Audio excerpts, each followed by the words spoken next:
Burbank, California. Noviembre de 1971. Casi medianoche. El aire en la oficina principal de Warner Bros.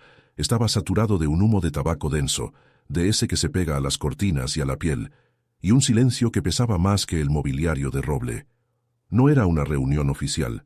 No había secretarias tomando notas, ni rastro de la prensa en el estacionamiento, ni luces encendidas en los pasillos contiguos. Solo quedaba la luz de una lámpara de escritorio que recortaba las siluetas de 4 hombres con el rigor de un interrogatorio policial. La regla de esa noche era simple: una oferta final. Tómala o déjala. No había espacio para contrapropuestas ni para el ego de un actor que, sobre el papel, todavía no era nadie para la maquinaria de Hollywood. Lo que se discutió en esa mesa se juró mantener en secreto bajo cláusulas de confidencialidad leoninas, diseñadas para proteger las acciones del estudio y la reputación de sus directivos.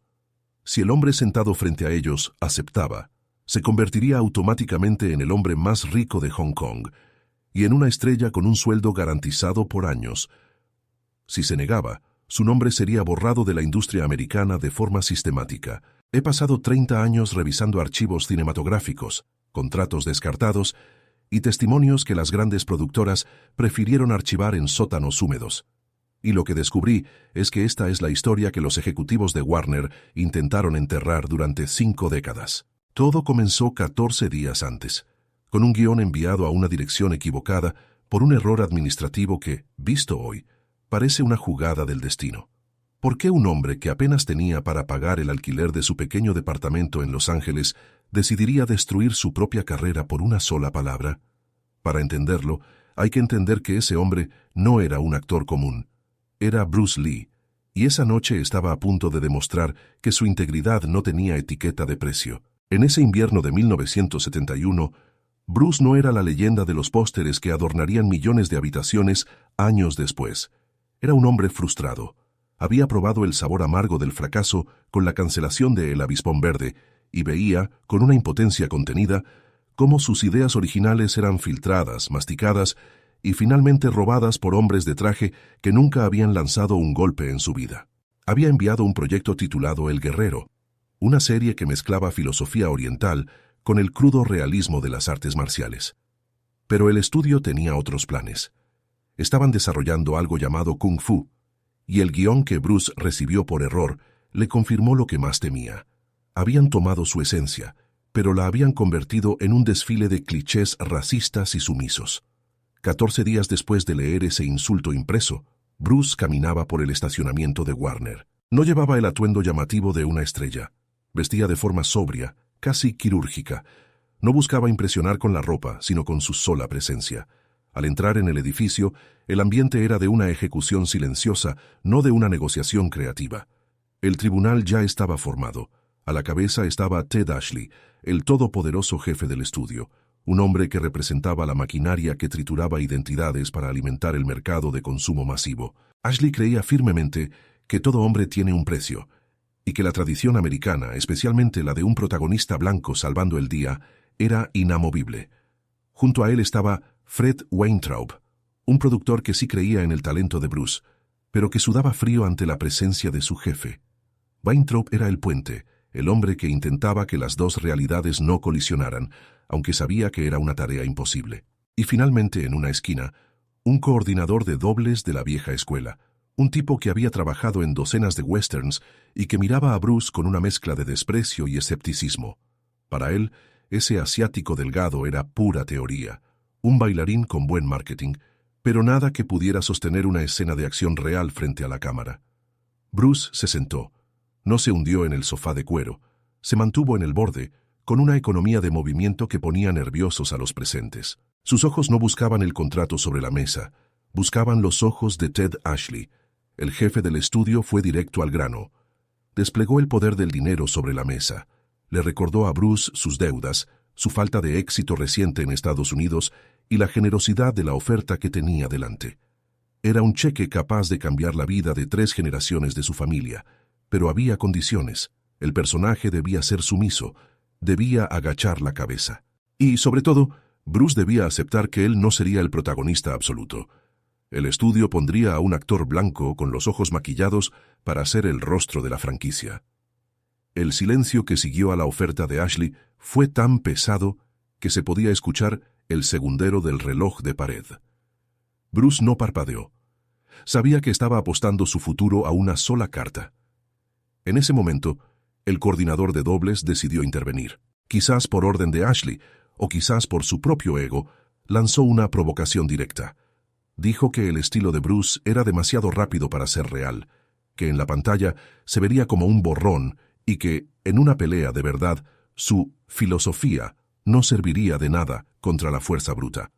Fue en ese instante cuando el tono de la conversación cambió por completo. Bruce no se ofendió, no gritó, simplemente sonrió de una manera que hizo que Weintraub se removiera incómodo en su silla. Lee sabía que las palabras no convencerían a hombres que solo entendían de poder y resultados. Se levantó lentamente. El coordinador de dobles, un hombre mucho más pesado y alto, se puso de pie también, pensando que Bruce intentaría alguna acrobacia de gimnasio. Pero lo que ocurrió fue algo que la lógica de los presentes no pudo procesar de inmediato. Bruce sacó un cigarrillo del paquete que el coordinador tenía sobre la mesa. No lo encendió. Se lo entregó al hombre y le pidió que se lo pusiera en la boca, sosteniéndolo solo con los labios. El coordinador, soltando una risotada burlona, aceptó, pensando que Lee intentaría una patada alta o algún movimiento previsible. Ashley miraba con desdén consultando su reloj de oro. Estaba perdiendo el tiempo. Por algunos segundos, nadie en esa oficina se atrevió a respirar. Bruce se colocó a una distancia que cualquier experto en combate consideraría inofensiva. Sus manos colgaban a los costados, relajadas. El coordinador mantenía el cigarrillo entre los labios, con una sonrisa de superioridad que decía, «Venga, inténtalo». Entonces ocurrió la parte que nunca debería haber salido de esas cuatro paredes. Fue un movimiento tan rápido que el ojo humano, bajo la luz tenue de la lámpara de oficina, simplemente no pudo registrarlo. No hubo un grito de karate, no hubo un desplazamiento brusco, hubo un parpadeo, literalmente. En el tiempo que el coordinador tardó en cerrar y abrir los ojos, el cigarrillo ya no estaba en su boca. El hombre se quedó congelado, con los labios todavía en posición de sostener algo que ya no existía. Miró al suelo buscando el cigarrillo caído, pensando que Bruce lo había golpeado, pero no había nada en la alfombra. Ashley y Weintraub se inclinaron hacia adelante, tratando de entender el truco de magia, pero no era magia. Bruce abrió su mano derecha, que estaba a centímetros del rostro del coordinador. Allí estaba el cigarrillo, intacto, ni una sola marca de golpe, ni un doblez en el papel. El silencio en la oficina se volvió gélido. El coordinador de dobles retrocedió un paso. Su rostro había pasado de la burla a una palidez ceniza. No había sentido el viento del golpe, no había visto la mano acercarse. Nada. Fue una demostración de precisión mínima, una transferencia de velocidad que desafiaba la percepción física de los presentes. Bruce no se exhibió, no celebró, simplemente dejó el cigarrillo de nuevo en el cenicero de cristal y regresó a su asiento con la misma calma con la que se había levantado. «No es fuerza bruta», dijo Bruce con una voz que cortaba el aire como un bisturí. «Es intención. Si yo hubiera querido que ese fuera su ojo, ahora mismo estaría usted camino al hospital. Pero yo no vendo violencia, vendo realidad». Los ejecutivos se dieron cuenta en ese segundo de que no estaban tratando con un actor hambriento de fama, sino con algo que no podían controlar, algo que no encajaba en sus moldes de marketing. Ashley, tratando de recuperar el control de la habitación, se aclaró la garganta y golpeó el contrato con el dedo índice. Ignoró la demostración física y volvió a la carga con la frialdad del dinero. Le dijo a Bruce que ese truco no cambiaba las reglas de Hollywood, que el público no estaba listo para un héroe asiático que no fuera un estereotipo. Le lanzó un ultimátum: firmaba el contrato ahora mismo, bajo sus condiciones de sumisión, o nunca volvería a trabajar en este país. El estudio lo enterraría bajo una montaña de abogados y contratos de exclusividad que lo mantendrían en la sombra hasta que fuera demasiado viejo para pelear. Bruce miró el cheque. Era una cifra que resolvería todos sus problemas inmediatos. Miró a Weintraub, quien le suplicaba con la mirada que aceptara, que era el juego que todos tenían que jugar para llegar a la cima. Pero Bruce sabía que si firmaba ese papel, el hombre que saldría de esa oficina no sería el mismo que entró. Estaba en juego algo mucho más profundo que una serie de televisión. Era la validación de su arte y la dignidad de su cultura frente a una industria que solo quería usarlo como una curiosidad exótica. Aquí, es donde la leyenda choca frontalmente con la burocracia. Lo que pocos saben es lo que Bruce llevaba en el bolsillo esa noche, un pequeño cuaderno donde anotaba sus pensamientos filosóficos. Él sabía que el éxito que te obliga a traicionar quién eres es en realidad el fracaso más absoluto. Ashley pensaba que tenía a Lee contra las cuerdas, pero lo que no entendió fue que el dinero no era el lenguaje de Bruce. El ambiente se volvió tan denso que el humo del tabaco parecía haberse congelado en el aire. La oferta estaba sobre la mesa. La presión era total, y Bruce Lee estaba a punto de realizar un movimiento que nadie en la historia de Warner Bros. Se había atrevido a ejecutar. Por algunos segundos, el humo de los cigarrillos pareció detenerse en el aire de aquella oficina en Burbank. El coordinador de dobles seguía allí, de pie, con la mandíbula ligeramente desencajada y el vacío donde antes estaba su tabaco. No era solo la velocidad de Bruce lo que había roto el ambiente, era la sensación de que las reglas de la física, o al menos las reglas de lo que ese hombre consideraba posible, habían sido violadas frente a sus ojos. Ted Ashley, el titán de Warner Bros., rompió el silencio con un golpe seco de su encendedor de oro contra la mesa de roble. No estaba impresionado, estaba molesto. Para un hombre que movía millones de dólares como si fueran fichas de dominó, la demostración de Bruce no era más que una distracción, un desplante de arrogancia que retrasaba lo inevitable. Ashley deslizó el contrato un par de centímetros más hacia el centro de la mesa, justo debajo de la luz de la lámpara. Firma, Bruce. Es más dinero del que verás en 10 vidas. Firma y olvídate de las deudas, de las clases particulares en garajes y de las humillaciones. Solo tienes que ser el hombre que queremos que seas. El detalle que nadie en esa habitación esperaba era la respuesta de Bruce. En lugar de mirar el papel, Lee miró directamente a Fred Weintraub, el productor que lo había llevado allí. Fred sudaba. Sabía que Bruce estaba a un paso de la gloria o del abismo total. Weintraub intentó intervenir con una voz que le tembló ligeramente, diciendo que podían revisar las cláusulas de coprotagonista, que tal vez el maquillaje del actor blanco no sería tan evidente. Intentaba salvar el trato, pero lo que estaba viendo en los ojos de Bruce no era duda.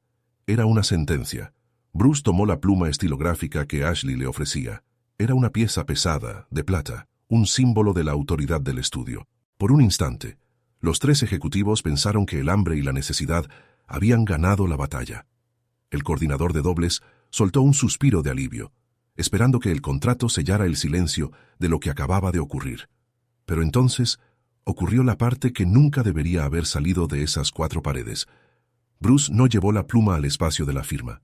Con un movimiento deliberado y lento, casi insultante por su calma, tachó el nombre del proyecto en la parte superior de la primera página. Una línea negra y gruesa atravesó la palabra Kung Fu. Luego giró el papel y en el reverso, donde el blanco era inmaculado, escribió una sola palabra en caracteres chinos y debajo su traducción en inglés: integridad. «Ustedes creen que me están comprando un servicio», dijo Bruce. Su voz ahora era un susurro que llenaba cada rincón de la oficina. «Pero lo que intentan comprar es mi alma y la historia de mi gente. Este guión es un cadáver vestido de seda. Ustedes me necesitan a mí para darle vida, porque sin mí solo tienen a un hombre blanco fingiendo ser algo que nunca entenderá. Pero yo no necesito este dinero para ser quien ya soy». El ambiente se volvió gélido en un instante. Ted Ashley se levantó de su silla, su rostro transformado en una máscara de furia contenida. Nadie le decía que no a Warner Bros. Nadie rechazaba un cheque de 6 cifras en 1971, mucho menos un actor extranjero con una carrera estancada. Ashley le advirtió que, si cruzaba esa puerta sin firmar, se encargaría de que su nombre fuera veneno en cada estudio de Hollywood.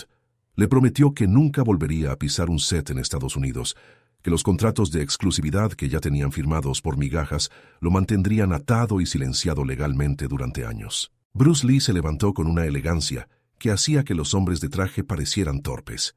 Miró al coordinador de dobles, que seguía sin moverse, y luego a Ashley. No hubo gritos, no hubo una pelea de película. Lo que hubo fue una ruptura de poder. Bruce dejó la pluma sobre el contrato manchado y caminó hacia la salida. Al llegar a la puerta, se detuvo y dijo algo que Weintraub recordaría hasta el día de su muerte. «Ustedes ven una oportunidad de negocio. Yo veo una oportunidad de ser libre. El tiempo dirá quién de los dos tenía la visión correcta». La puerta se cerró con un clic metálico, un sonido pequeño que resonó como un trueno en el silencio de la oficina.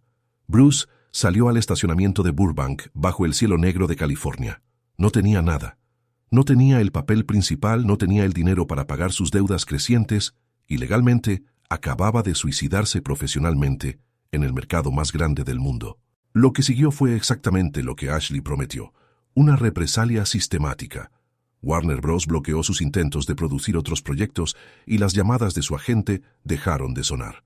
Hollywood le dio la espalda, esperando que el hambre lo trajera de vuelta de rodillas. Pero Bruce sabía que estaba apostando su futuro a una sola carta, y esa carta no estaba en Estados Unidos. Aquí es donde la historia toma el giro que los archivos de Warner intentaron ocultar por décadas. Al verse bloqueado en América, Bruce tomó a su familia y regresó a Hong Kong. Fue un exilio forzado, una huida que la prensa de la época calificó como un fracaso. Lo que no sabían era que Bruce no regresaba derrotado, regresaba con la rabia de quien sabe que tiene la verdad en los puños. En menos de 2 años, mientras Warner Bros. Seguía adelante con su serie Kung Fu usando a un actor que apenas podía moverse, Bruce Lee estaba incendiando las pantallas de Asia con El Gran Jefe y Puños de Furia. El hombre que el estudio intentó borrar se convirtió en un fenómeno que el dinero no podía comprar. Las noticias de los disturbios en los cines de Hong Kong y los récords de taquilla que pulverizaban a las producciones de Hollywood empezaron a llegar a las oficinas de Burbank como ecos de una pesadilla. El detalle que casi nadie comenta es la reunión que ocurrió un año después, en 1972. Los mismos ejecutivos que lo habían amenazado tuvieron que tragarse su orgullo. Fred Weintraub fue enviado a buscar a Bruce, no con un contrato de sumisión, sino con una oferta de sociedad total. Warner Bros. Tuvo que aceptar todas y cada una de las condiciones que Bruce había exigido aquella noche de noviembre. Control creativo, respeto a la filosofía y un sueldo que dejó en ridículo la oferta original. El resultado fue Operación Dragón, la película que cambió el cine para siempre. Pero Bruce nunca olvidó aquella oficina saturada de humo. La historia de su rechazo a Warner Bros. No es sobre un papel perdido, sino sobre la victoria de la identidad sobre la conveniencia. Nos enseña que el éxito que te obliga a traicionar quién eres es, en realidad, el fracaso más absoluto. Al final, el hombre que Hollywood intentó destruir terminó por conquistarlos a todos, pero bajo sus propios términos. El problema de una noche como esa es que no cabe en el mundo normal de los negocios. Por eso intentaron enterrarla. Porque si los actores y los creadores supieran que un solo no, dicho con suficiente convicción, puede poner de rodillas a un imperio, el sistema dejaría de funcionar. Los archivos dicen una cosa, los contratos firmados después cuentan otra, pero los testigos que quedaron en esa habitación supieron, desde el momento en que Bruce recuperó ese cigarrillo en el aire, que estaban frente a algo que no podían poseer. Aquella firma que nunca llegó cambió la historia del cine para siempre. Si Bruce hubiera aceptado ser el personaje sumiso que Ashley quería, hoy sería solo una nota al pie de página en una serie olvidada de los años 70. Al elegir el camino difícil, al elegir su propia voz sobre el cheque del estudio, se convirtió en un mito.